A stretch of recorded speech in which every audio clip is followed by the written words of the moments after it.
Nakasabot ko og Bisaya, pero dili Ilonggo. Pila Ilonggo? Kailang. Pila First. walay Bisaya? Walay Bisaya.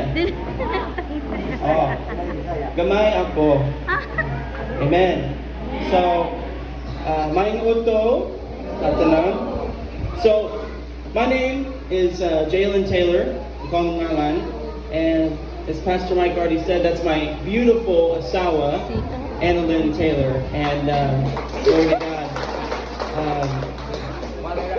I have lived in the Philippines for 18 months. Ako nagkapuyo sa Philippines in 17 months. 18 months.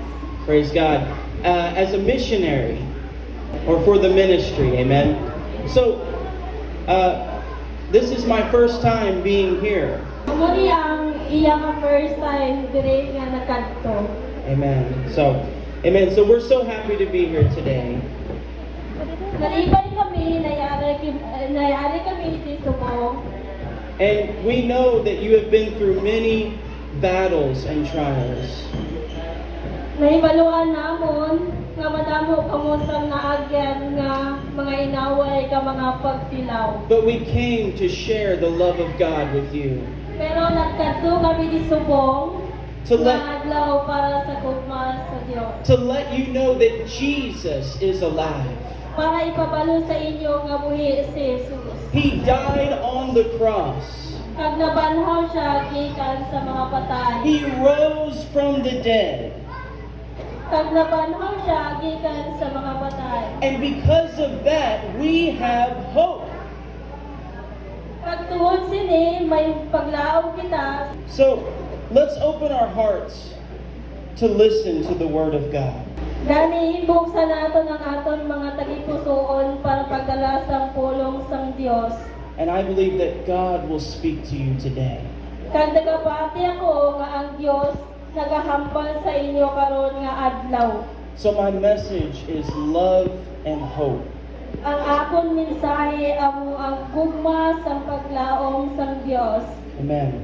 So let's go to Romans chapter 5, verse 8. So the Word of God says, "But God demonstrates His own love toward us, and that while we were still sinners, Christ died for us." Nagpanginmatay para sa aton bisan sa mga makasasala pa kita. Sa sininga paagi ginpakita sang Dios ang iya paghigugma sa aton. Amen. Let's pray. Magampo ta? Father, I just ask you right now, God, for the holy anointing of God. Father, that today, even in our weakness, God, would you speak to every heart. Lord, that they would hear the word of God. Holy Spirit of God, show yourself mighty in this place now. In the name of Jesus Christ. Amen. Amen. Now, God has great love for us. Ang Dios may dako nga gugma sa aton. While we were still sinners, Samtang kita mga makasasala, Christ died for us. that's si Kristo nabatay tungod sa aton. That's the love of God. Amo ina ang gugma Now, ng Dios. Romans 6, verse 23.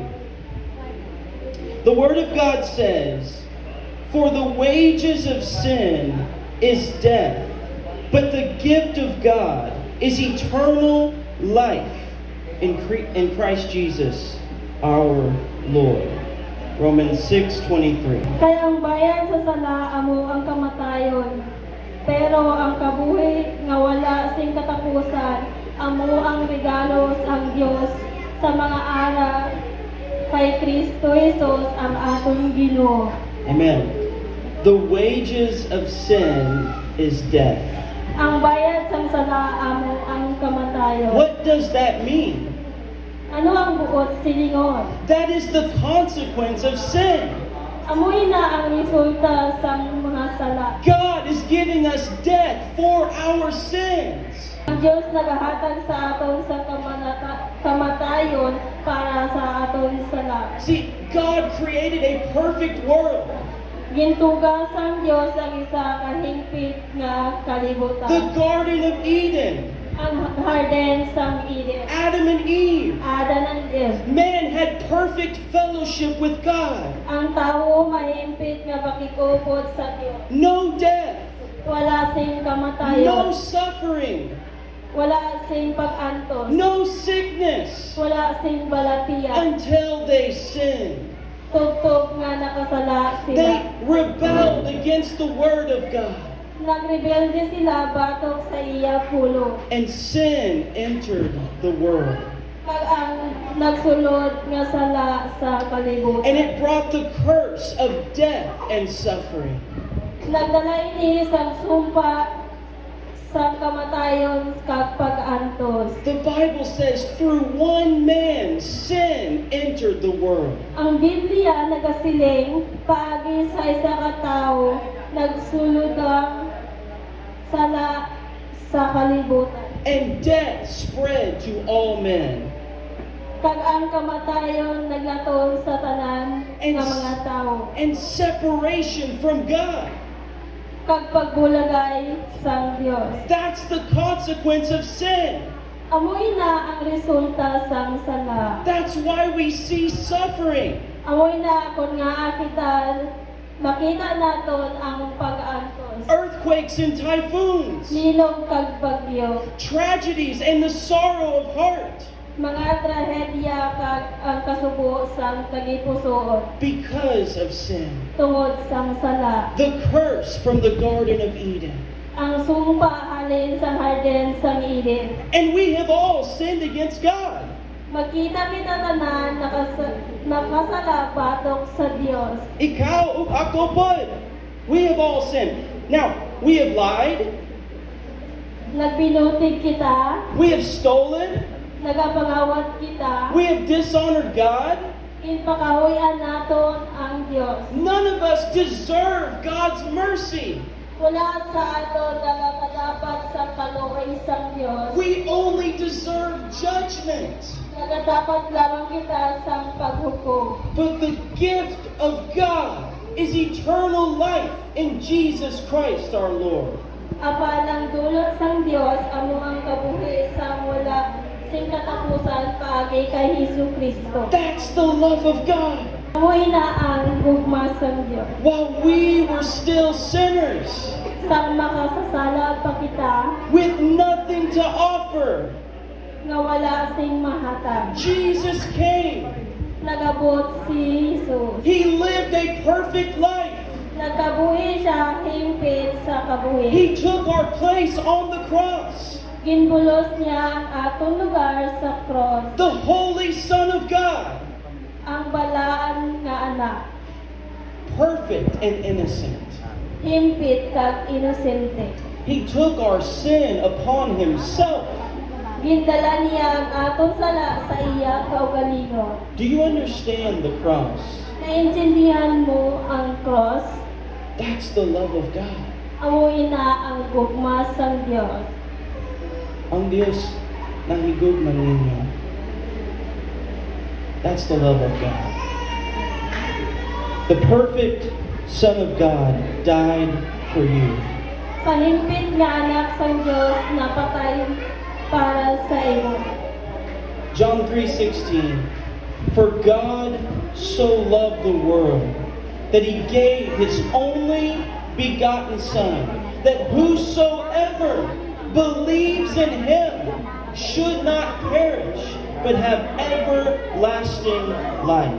Kay ginhigugma gid sang Dios ang kalibutan ning inhatag iya ang iya bugtong nga anak nga hindi mawala kundi may kabuhi nga wala sing katapusan. Amen. So that's God's love. Amoy na ang gugma sang Dios. That's why the Bible says, while we were still sinners, Christ died for us. Amoy na kung nga ang Biblia nagasiling samtang makasasala pa kita si Kristo napatay sa aton. Jesus paid it, the price for us. Ginbayaran ni Jesus ang bilis para sa And today, pagsubok. He commands all men to repent, Inasugo niya ang tanan nga tawo nga maghinulsol to believe the gospel, sa pagtuo sa Ebanghelyo, to turn from your sin, sa pagpalikod sa imong mga sala, and to believe in Jesus Christ. sa pagtuo kay Hesus He Kristo. rose from the dead. Nabanaw siya gikan sa mga patay. He is the living God. Siya ang buhi nga Dios. He is mighty to save. Kamuhanan siya sa pagluwa. He has the power to destroy the work of darkness in your life. May gahom siya sa pag-iba sa mga buhat sa kadulong sa imong kabuhi. He is God Almighty. Siya ang Diyos nga na Pila may makagalaw. And he magasusukan loves you. 100 ka buo. Pagpalangga niya itatanan. Amen. He is the giver of hope. Siya ang maghatag sa paglaom. Our blessed hope. Ang aton bulahan nga paglaom. Who gives us strength for the battle. Ang naghahatag sa aton sikusog para sa inawan. A future in God. Isa ka palabuton sa Dios. Do you know Him? Kilala mo si Jesus. Do you believe in the Son of God? Kabalo ka gapati ka sa Dios. Where is your hope? Iin ang imong paglaom. In this world, you will have trouble. Kasi nga kilibutan, mga problema ka. But Jesus overcame the world. Apan gidaog ni Jesus ang kalibutan. And there's only one God, Kagyaran lamang isa ka Dios. one Savior, Isa ka manluluwas. one gospel. Isa ka ebanghelyo. There is only one who gives hope today. Isa lang ang naghatag paglaom subungan And His daw. name is Jesus Christ. Pag iya ngalan amo si Hesus Kristo. He will forgive you of your sin. Patawaron kaniya sa imo sala. He will fill you with His Spirit. Puno niya kamo sa iya espiritu. And you can experience His goodness and power today. Pag ma-experiensyahan mo ang iya kaayo kagahong sumo. And know that He is alive. Kag hibaluan nga buhi siya karon. Doon sa Ginoo. Amen? Maingon si Jesus, sunod ka nako. Naghambal si Jesus nga magasunod kamo sa iya. Amen. So Romans 5 verse 5 is my last verse. Romans 5 and verse 5 says, now hope does not disappoint, because the love of God has been poured out into our hearts by the Holy Spirit who was given to us. Kung hindi mahimo ngay hindi ta mabaton ang aton ginalauman tungod nga paagi sa Espiritu Santo nga ginpadala sa aton na ibaluan ta nga ginahigugma kita sa Dios. Our hope does not disappoint, Ang aton paglaom wala na kapaslaw. because His word is true. Bangod ang iya pulong matuod. His promise is faithful, Matutong ang iya saad. and He is risen from the dead. Kagdabanhal siya gikan sa mga minatay. And in Christ there is an abiding hope Kag kay Kristo may nagapadayon nga paglaom. that cannot be taken away by the enemy. Kag hindi makuha sang kaaway. You know, the Apostle Paul traveled to Jerusalem, Si Apostol Pablo nagkadto sa Jerusalem. and the Holy Spirit showed Paul that chains and imprisonment awaited him. Kag ginpakita sa Espiritu Santo kay Pablo nga ang mga kadena kag pagkabilanggo magahulat sa iya. But he said, this does not disturb me. Pero hambal niya wala ini nagatublag sa akon. I'm not afraid of the battle. Wala ako mahadlok sa inaway sa unahan. The trial, the problem, the suffering. Ang pagpilaw, ang problema amo ang pagkaantos. Because I have hope in Jesus Christ. Tawag may paglaom ako kay Hesus Kristo. My life belongs to God. Ang akong kabuhi iya sang Dios. If we live 20 years or 100 years, Kung mabuhi kita sing 20 years o kung 100 katuig. our life is so short compared to eternity. Ang atong kabuhi malipot gid kon ipang anggid ang sa walang katugtugan. Heaven is real.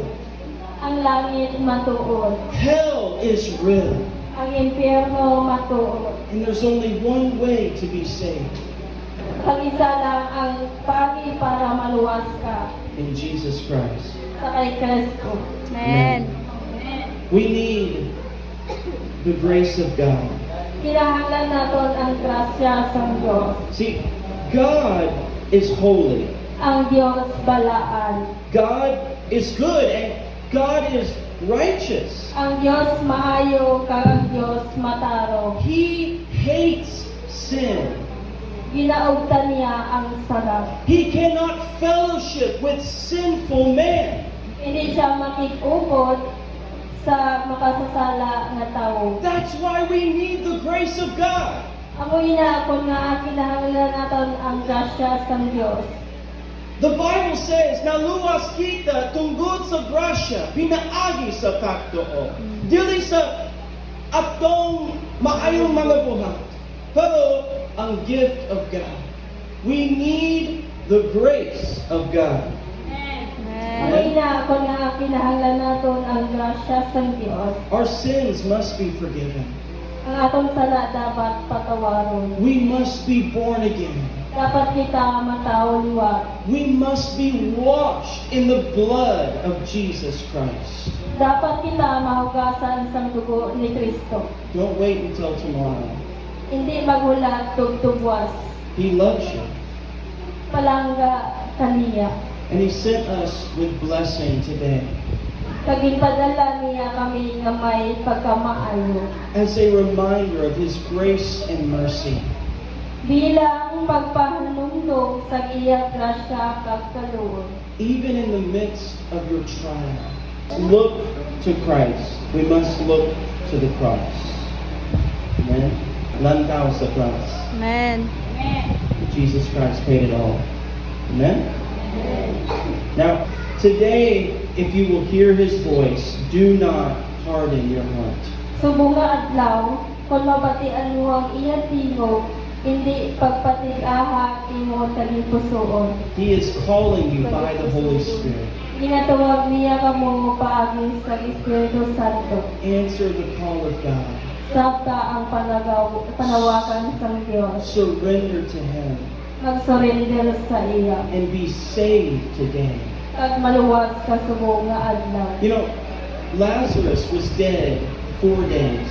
4 ka adlaw nga patay si Lazaro. That's very hopeless. Wala gid ina sing paglaw. But Jesus wasn't finished with him. Pero wala pa matapos si Jesus sa He, iya. he spoke, Lazarus, come forth. Naghambal siya, Lazaro, guha ka. And Lazarus heard the voice of God. Siya nagapamating isang tingog. And he who was dead came back to life.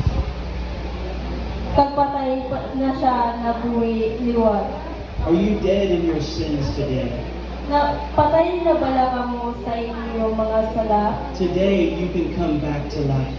Subong nga adlaw, mahimo kana mabuhi liwat. There is hope in Jesus Christ. Adunay pag loong diha ni Kristo Jesus. Amen? Amen. Adunay halina. Bisan paliwala sa mga pagsulay, lisod kaayo diri sa kalibutan. Grabe. Ang daghang mga tao, bisan karon, you have lost so much. You have suffered so much. But God loves you. Amen. Niya ang Diyos karon. He is here now. Amen. Para ninyo. Mm. He loves you. You must repent and believe the gospel. At inosuutuuhin ang maayong balita. Jesus Christ is alive. Amen? Praise God. Let's give a hand clap to our sister Richland. Pakpak. Thank you so much. Can I invite Pastor Mike up for just a second? I wanted to ask them, before we distribute, if we could pray for them, if there's any here that would like to receive Christ, but also if they would like prayer for healing, they're welcome to come forward and we can lay hands and pray. So, Dapat din ni karon nga namoy disturbo or sakit sa inyong panlawas na kinahanglan o pag-ampo. just pray right now for the healing power of God. Lord, I rebuke every sickness. Lord, I thank you, Father. God, I lift up this woman today. God, I pray you give her strength and hope in her heart. Oh God, for her child, for her family, for her walk in the truth. Every power of darkness that would come against her, we just rebuke and pass away in the name of Christ. Be healed in Jesus' name. God, let her see the working of the body. Jesus. God.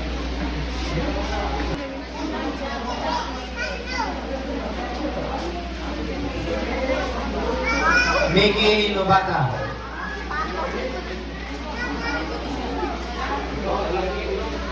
Michael Empanto. Michael Empanto. Five.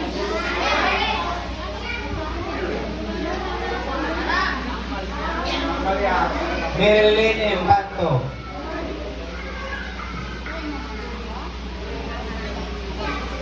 Josel Imbang.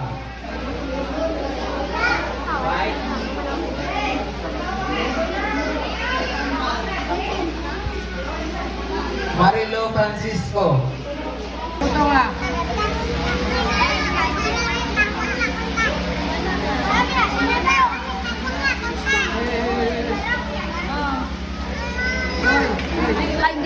Hindi ko with sa bata. Baby sa bata.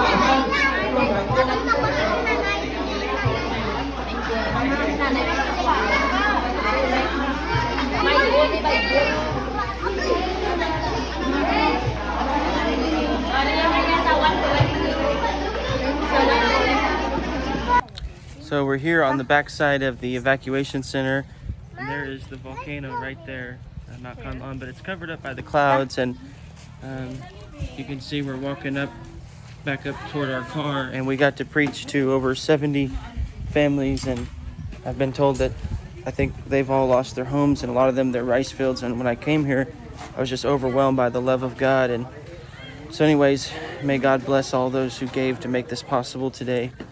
You can see these beautiful kids out here playing. I mean, they've all lost this beautiful little girl. And what's your ngalan? Oh, nice to meet you. So, anyways, it's the sugarcane field there. More sugar canes over there in the volcano.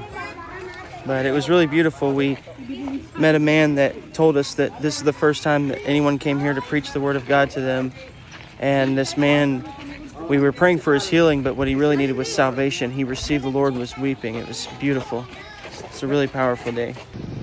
So there was a hanging bridge there, and you can barely see it right there. It was taken out by the storm, and Pastor Mike informed me there was a woman with her two kids that had been walking across the bridge during the storm, and the flood took out the bridge. And anyways, this is where we came today. Binabagan?